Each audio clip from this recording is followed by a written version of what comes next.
Hi, thanks for downloading this podcast. In this episode, I look at recovering from our past decisions, whether it's addiction or just the consequences of the choices that we make.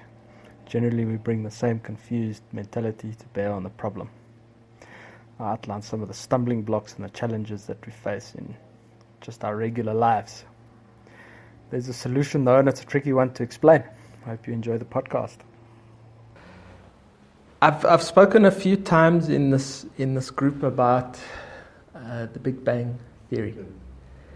Now, from what I can gather from the information that I've listened to and the people that I've listened to about this stuff, their hypothesis is that if they can prove something to 90% accuracy, then they say that this is the way that it is. And this is what they're doing with the Big Bang theory, is that they can prove 90% of their theory. It's just the last 10%, and sometimes it sounds to me like the 10% is getting more and more as time goes on, and they make more discoveries and make more discoveries. I've heard this 90-10 theory put forward. The idea being that the universe, our universe, started in a tiny little, they say like the size of a full stop, and then exploded. Now what they can measure is they can measure that the galaxies in our universe are moving. They're all moving away from each other, and they're able to identify the speed that they are moving at. Now there's an interesting way that they are able to tell at the distances that we're talking about, because I'm sure that you're not naive enough to think that the other galaxies are very close by. They're very far away. Other stars, even in the Milky Way, which is our galaxy, they can identify whether planets have the potential to be habitat on them. Potentially have a habitat on them. And the way that they do that is because of the way that light shines through gas and changes the color spectrum of the light. So if they are looking at stars that are a specific color, they can theorize the color, they can theorize the gases that are present on those planets and determine whether they are similar to our planet or not, which I find quite a clever way of doing it, and it makes a significant amount of sense to me. So I was looking at the, because they're talking about when this explosion happened. Now there's other theories that this explosion happens and that it all kind of goes out and then all comes back together again. That's one theory, one possibility. Or that there are two different universes that have collided with each other. There's a whole lot of theories that they have. Part of the mathematics and part of the equation is to determine how long ago this happened. Another point as well is, where did this happen? So if we look at something like the size of the universe. The size of the universe, the way that we understand it, is to infinity. Just keeps going and going and going, and there's no end to our universe. That in and of itself is quite a mind-blowing thing to think about, is that when you look up, look to the stars, that it just keeps going and that there's no end to it. So did this explosion happen in a particular space? And is the explosion associated with the Big Bang only in a specific part of the universe? Or is it the whole universe? Is everything that we see our universe? So we are part of our current universe, and the explosion happened, and is our universe the size of the explosion, or is there something on the other side of that? If you go back in time, and when scientists believed that Earth was at the center of the universe, it's quite easy to see how they came up with that idea. Because where you stand, the sun comes up there, and it goes around, and it goes there. So we must be at the middle, because the thing is going around us, and then it comes back up again. And the Earth being flat, if you stand and you look, and it looks flat, and everything was surrounded by oceans, and kind of if you go off the edge of the ocean, that's kind of it. So Columbus, he was heading off into the absolute unknown. So their belief was that the Earth was at the center of the universe, and as you are no doubt aware, people were put to death or threatened to be put to death and imprisoned for questioning that. And the reality turns out that we are just a small little third rock from the sun, rotating around. We're going around the sun, and our Earth is rotating, and we still don't know how gravity works. We know how to measure it, and part of Albert Einstein's theory is that when gravity affects time. That's a whole complicated thing. So you can think for yourself, if we just have just an ordinary explosion, like if we've got something that blows up, like a bomb or a firecracker, a firework that blows up. That firework, you're talking about seconds from when it gets shot up into the sky, from when it explodes until you can see the effects of the firework. It's like 1 second. So then measuring the amount of time from when the Big Bang supposedly happened until now, how much time has passed? Would we be able, if we are looking at something like a firework and we can plot the distances moved, to a point of origin, will we be able to tell how much time has elapsed? And it's not really a problem, but it's just something that I've been thinking about with regards to this specifically. When we look at time and when we measure time according to how we perceive time here on Earth. Everybody's heard of Africa time. It's a different time to normal time, a little bit slower. But as human beings on Earth, we have a specific way of measuring time. And where Albert Einstein's theory comes into play with gravity and all of that kind of thing is if you have a satellite, the satellite has a different time, operates at a different speed because it's at a different point in gravity. And that's not the point that I want to make about time, but we are trying to measure and quantify something in Earth time. But if we're looking at universe time compared to Earth time is only Earth time because of how much time we spend going around the sun. That's where we come up with our time measurements, how quickly the planet rotates, how quickly Earth rotates. That's where we get our measurements of time from. So a year is one circumnavigation of the sun. A day is one rotation of Earth. And we've worked backwards from that to seconds and microseconds and etc., hours. So I suppose if you're trying to make sense of what is happening just a little bit outside of our solar system, to try and understand it according to language that we use and that we understand, that we would have to use Earth time to measure these things. But who says? Who says that that's actually how fast time is? Is it important even? Whether our time is the time, or there is another time that's the time, or how we feel about the way things are progressing.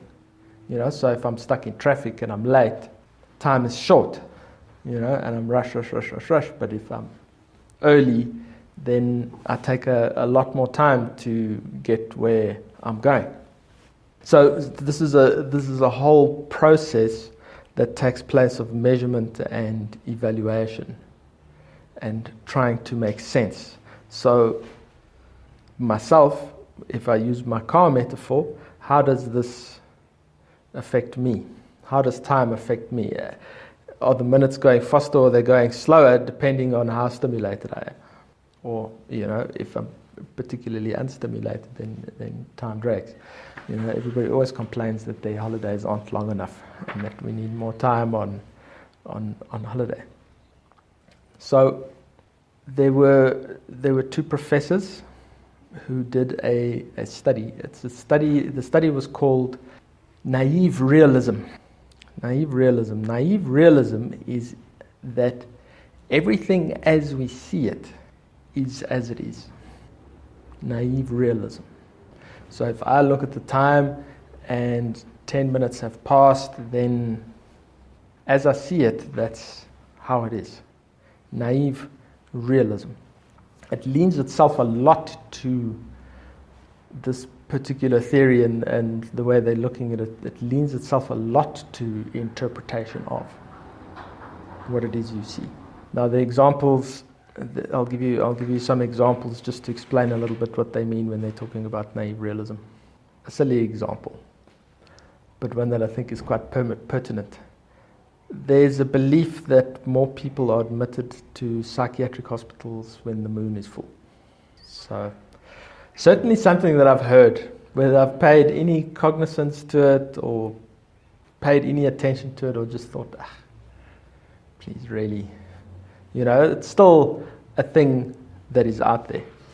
Now I know Cliff spoke to you guys about Johari's window. Does everybody know what Johari's window is? Johari's window. So Johari's windows is it's a 4-squared system. In the one square, what we know about ourselves and what other people know about us. In another square, it's about what we know about ourselves but what nobody else knows about us. In another square is what other people know about us that we don't know about ourselves. And then in the last squares is the things that we don't know about ourselves and the things that other people don't know about ourselves. That's why being a resource for advice, I believe, is such a poor way of trying to address anything. Because in that situation, you're saying to yourself, I know everything about this person, I know everything about myself. Do this and you will be fine. Advice is very, very, very sketchy way of trying to help people. Shared experience is something else, because then it's like, this is what happened, a similar thing happened to me, and I like experience. Because it's a learned experience. This is what happened to me and this is what I did. And this was the result that I got. Maybe the same thing can work for you. So it was a huge relief to me when I finally learned that I don't have to give anybody any advice. Because unfortunately I was very aware of the fact that I was very bad at giving people advice. Don't have to give anybody advice. I will give somebody advice perhaps if they ask for it. And even then, I will see one of the general things that they say in counseling is that people generally have an idea of what they want. It's just verbalizing it, trying to make it happen that it becomes a problem. So we got the 4-square model that they're talking about. If we look at this at this example of people going into a psychiatric hospital, we've got people who believe it. We've got people who don't believe it. you can fit this psychiatric full moon theory into kind of into the four square model, and let me see if I can get it right. So I believe it and you believe it. You don't believe it, but I believe it. I don't believe it, but you believe it, and nobody believes it. The problem is that people spend the majority of their time in the I believe it and you believe it square.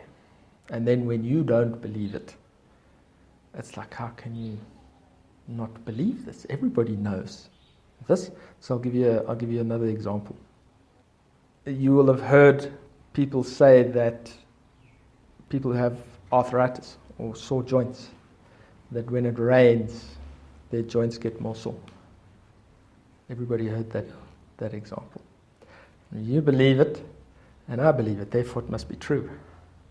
They've done the research. They've done the statistical research. They did the statistical research on this in 1967 already. It's not true. It's not true. The weather doesn't affect arthritis. It's just perhaps that people are kind of more insular when the weather is bad. They're at home and sit and you're feeling your aches and pains and your creaky joints instead of being distracted with your life. So we've got something that's a little bit of tongue-in-cheek, a little bit silly, like a psychiatric hospital, but with something like arthritis and the weather, who's to say here about the measurement and the interpretation and the understanding of what are the facts here and what aren't the facts here. And then a real controversial one is, and I'm quoting what I've looked at. Autism is caused by vaccinations. That we shouldn't be getting vaccinations. The thing that causes, the thing that they say that causes autism in vaccinations is mercury. Now, don't ask me what they put mercury in as a vaccination. What I know about mercury is that syphilis used to be treated in the old days with mercury. That's kind of the extent of what I know about that part of medicine. Now, in my own personal capacity, when I think about vaccinations, so I was vaccinated in the early 70s as a baby, and I've got an abscess here on my arm and I think a lot of people from my generation have got a little, I've had somebody say to me that it was the government and they wanted to mark us all. Really? You really think the government wanted to do that? Are you insane? But anyways, it's like part of the conspiracy theory. And there's a huge segment of, not a huge segment, there's a segment of the population, I don't know if it's huge or if it isn't huge, that are against vaccinations because they say that the vaccinations are bad for you. Now, in my own personal capacity, Dominic's capacity, I am so glad that I don't have polio. And I'm so glad that I'm not at risk for getting smallpox. That just suits me fine. You know what, if I have to have a little scar and I don't have to live in an iron lung. If you see the pictures of the iron lung hospitals where the polio guys were in, and they had to live their whole life in a cigar tube with their head sticking out, with a machine breathing for them. And they couldn't go anywhere, couldn't move. They actually released a film that I wanted to see not too long ago about the guy who was responsible in creating the first portable breathing machine so that he didn't have to spend his whole life in a cigar cylinder because he couldn't breathe because of polio. So I'm just grateful that I don't have polio. So we come back to our four square model. What I believe, let's just as a random sample say what I believe. Let's say I believe vaccines are bad. You believe vaccines are bad. People spend the majority of their time there. I don't think vaccines are bad. This person thinks that they are. I think vaccines are bad. This person thinks that I'm insane. And the people who just have no idea. What the naive realism study was showing is that people spend the majority of their time in that first block of assumptions. Now, from what I can understand in the material that I was reading, they say that the reason that people are connecting autism and vaccines is because autism has an onset age of 2 years old. And that's when people get their vaccines.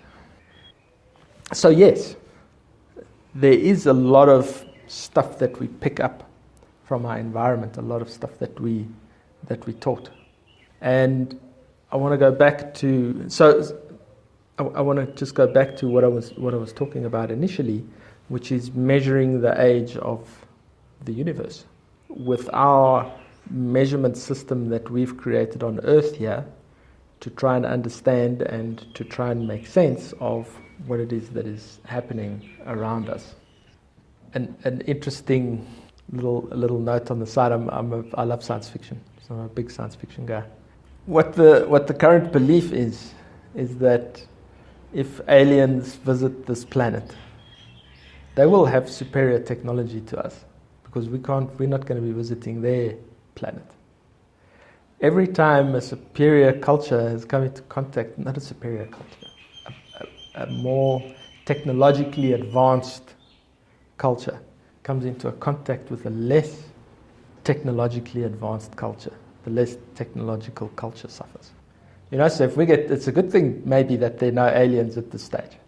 Because if the aliens come, what's going to happen? We're going to be in trouble. We might be. They might have risen above all of that. We live in hope that if they do come, that they're better than us. Because of the way that we do things is bring illnesses and sicknesses and disease and superior weapons and Gatling guns and technology and all of those kind of things. That's completely besides the point. There were 3 studies that were quoted for this autism research. One in 2007, Grenica Institution of Medicine in 2004, and Linfield and Okowitz. I didn't write the date down, so I can't remember. They say that they've done multiple studies to determine whether vaccines cause autism, or what the situation is. And they say that they don't. This is what the researchers say. Have they been bought and paid off? I guess that's the eternal question. One thing though, and this has got nothing to do with vaccinating babies, but I don't get flu shots. I don't believe in flu shots, getting flu vaccinations. If I'm going to get sick, I must get sick. I want my body to build up natural resilience to flus and those kind of things. And we do it here in winter at the treatment center. And I promise you, I'm like one of 2 people who don't want the flu shot. Everybody wants the flu shot. It always surprises me how many people want that flu shot. And you get a couple of days of not feeling so great, and while your body builds up the antibodies, and off you go. So, again, the thing that I'm talking about is measurement. Looking at what I'm seeing and how do I relate to it? What information do I bring to that equation? And according to the research quoted in this article, is a lot of people spend too much time in the, I know, even although we don't know. We're measuring all of these things in a specific time. Even although I don't know, I don't ever think about what are my options? What is the truth and what is the reality of these situations? Do I spend any time in specific contemplation? If you're writing, write the word down, contemplation. Contemplation is I believe, like the beginning and the end of all of this stuff. Because if you are given something, or if you identify something that you want to make heads or tails of, you need to contemplate your options. You need to go into your mind and think about the various angles and the meaning and the significance that it has to you. On another side note, and I'm taking a lot of side notes here, but on another side note, could very well be that the only reason that there is life on this planet is because we haven't been hit by an asteroid. Could very well be that, so they say that there's been life on this planet for hundreds of thousands of years, millions of years. There's been life on this planet. There were the dinosaurs. And the dinosaurs got wiped out with what they suspect is an asteroid or an ice age. I couldn't tell you which one.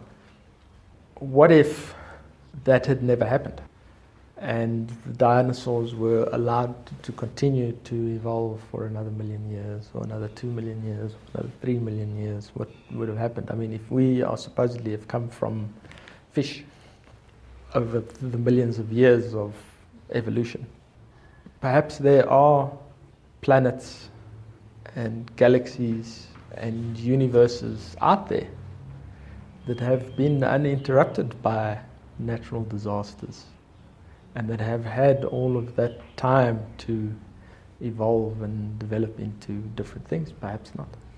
So you can just pick up from the information that I've given you that I'm giving you part of an idea, and that there are a lot more factors around this information that I have no idea about.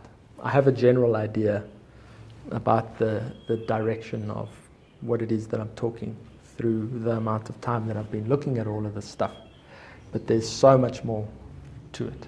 It always fascinates me, and I've spent a little bit of time trying to understand gravity and time and the relationship between gravity and time and how it affects things, how it affects light, because light bends according to gravity. I've looked at so much stuff, but there is still so much stuff. You know, there's so much information out there.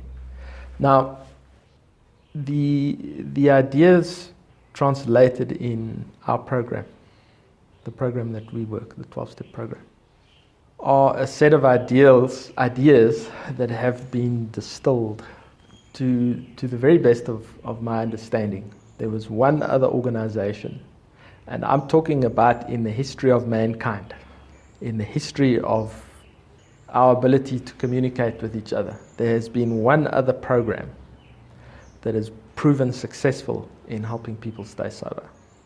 One other, besides Alcoholics Anonymous.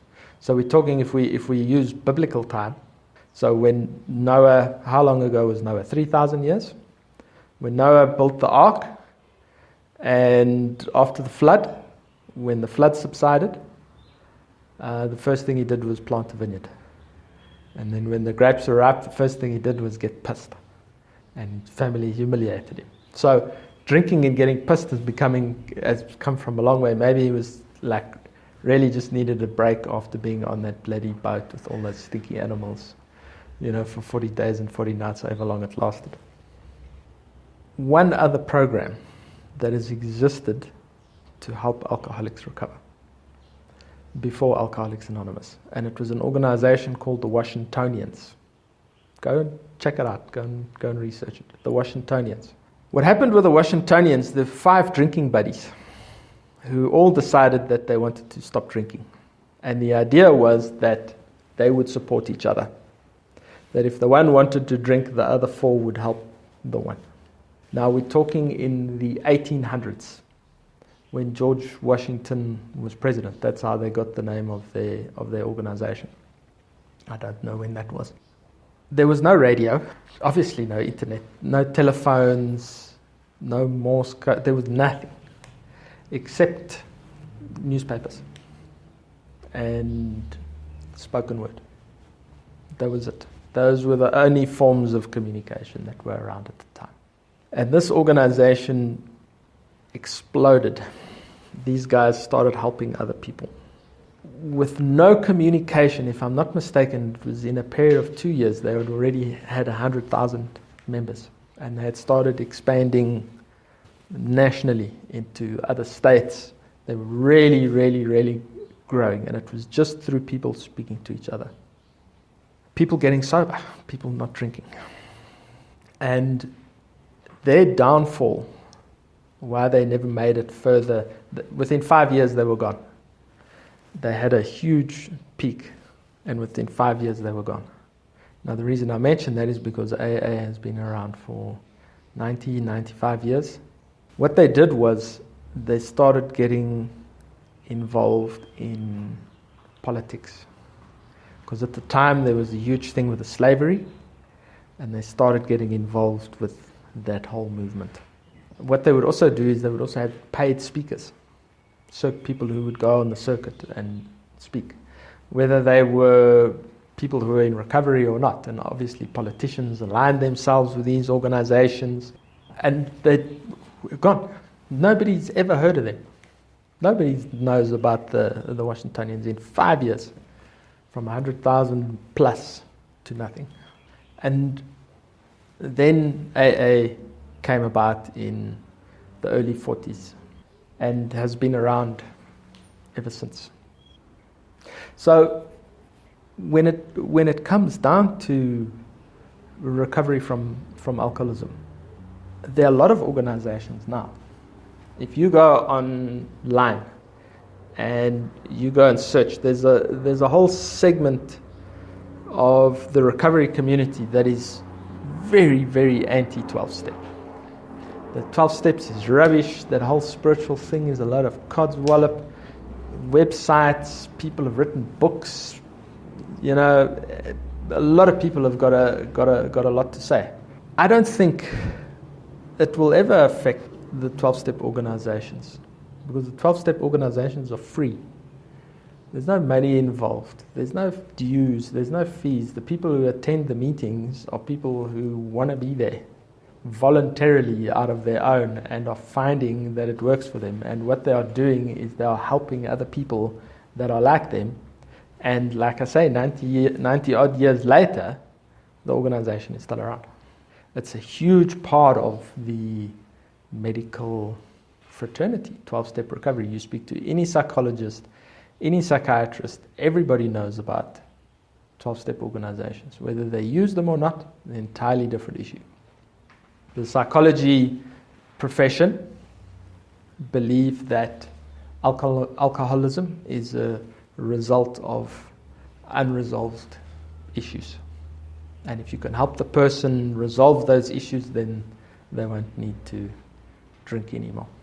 Certainly that's how it is here in South Africa, which is why so few people get into recovery from psychologists. Getting a little bit better, but it's not great.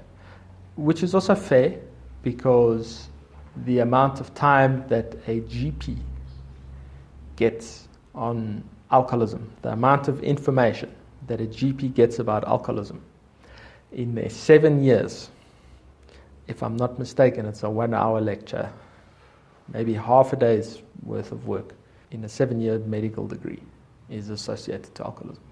So we are a small part of the problem. There are people who are dying of serious diseases. You know, nobody's got time to worry about degenerate alcoholics and drug addicts who have unresolved issues, and if they just resolve their bloody issues, then they'll be fine. So the measurement, the understanding of how we look at things, how we see things, how we interpret things, what is true and what isn't true. How do we understand what is happening to us, and how do we make sense of what is taking place? And how much of that is just based on our biases, that we think that we know and that we understand. I'm an absolute firm believer that just because a person uses alcohol and drugs does not mean that they know anything about alcohol and drugs. They know how to find them, and they know how to use them. I was an expert in that, finding and using. The impact, the problems, the recovery thereof is a whole different segment. But because of the people that I hang around with, we know this, we know what we're doing. You know, I know what I think I know what I'm doing. agree with me that you know what we're doing. Together we know what we're doing, whether it's right or whether it isn't right. Based on naive realism, on what we see. Is what we see actually what we see? And how real is it?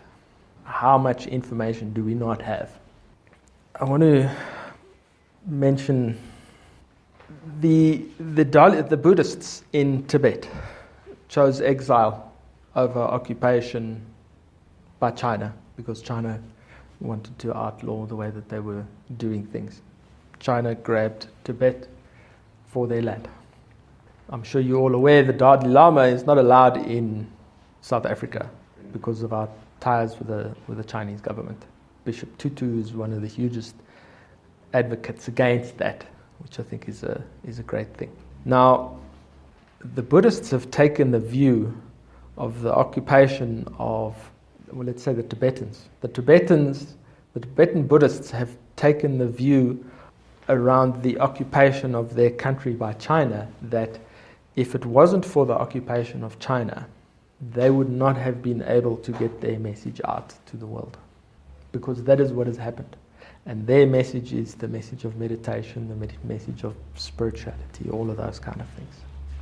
So we can look at something that is completely unfair and crazy and insane and unrealistic, and why are the Chinese people doing this in this day and age, and don't they value and understand other cultures in their communities? And then we have the Tibetan Buddhist perspective of, we would have still been meditating in the mountains because Tibet is very isolated. We would still be meditating in monasteries and in the mountains, and no one would ever have heard anything that we had to share. So we believe that that's God's will, and we accept things the way that they are. So by whose measure do we go by? One certainly sounds a lot more noble than the other. The ultimate objective, I believe, is to be in our life.